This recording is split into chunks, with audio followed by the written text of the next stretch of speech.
সিবিআইয়ের হাতে সঞ্জয় রায়কে তুলে দিল কলকাতা পুলিশ। আরজিকর হাসপাতালে মহিলা চিকিৎসককে ধর্ষণ এবং খুনের ঘটনায় ধৃত সঞ্জয় রায়কে আদালতের নির্দেশে কলকাতা পুলিশ সিবিআইয়ের হাতে তুলে দিয়েছে। তার কিছুক্ষণ পরে সঞ্জয় রায়কে নিয়ে যাওয়া হয় সিজিও কমপ্লেক্সে, কিন্তু তার আগে সঞ্জয় রায়কে নিয়ে যাওয়া হয়েছিল এসএসকেএম হাসপাতালে।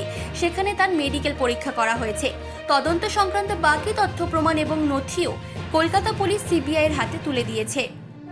আরজিকর কাণ্ডের তদন্তে এদিন সকালেই দিল্লি থেকে কলকাতায় আসে সিবিআইয়ের তদন্তকারী দল।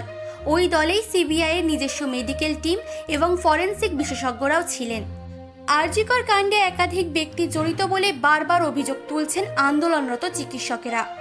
যদিও এখনো পর্যন্ত একমাত্র সঞ্জয় রায়কেই গ্রেফতার করতে পেরেছে কলকাতা পুলিশ।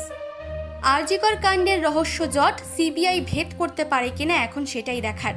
আমার মেয়েটাকে খুন করে ফেলেছে এরা, আঙ্গুলগুলো মুসলিয়ে মুসলিয়ে ভেঙে দিয়েছে, খুব কষ্ট পেয়ে দিয়ে মেরে ফেলেছে আমার মেয়েটাকে।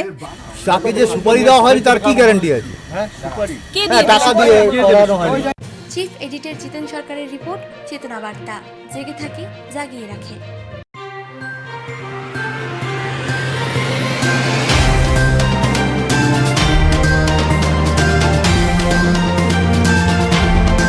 চেতনা বার্তা, জেগে থাকে, জাগিয়ে রাখে।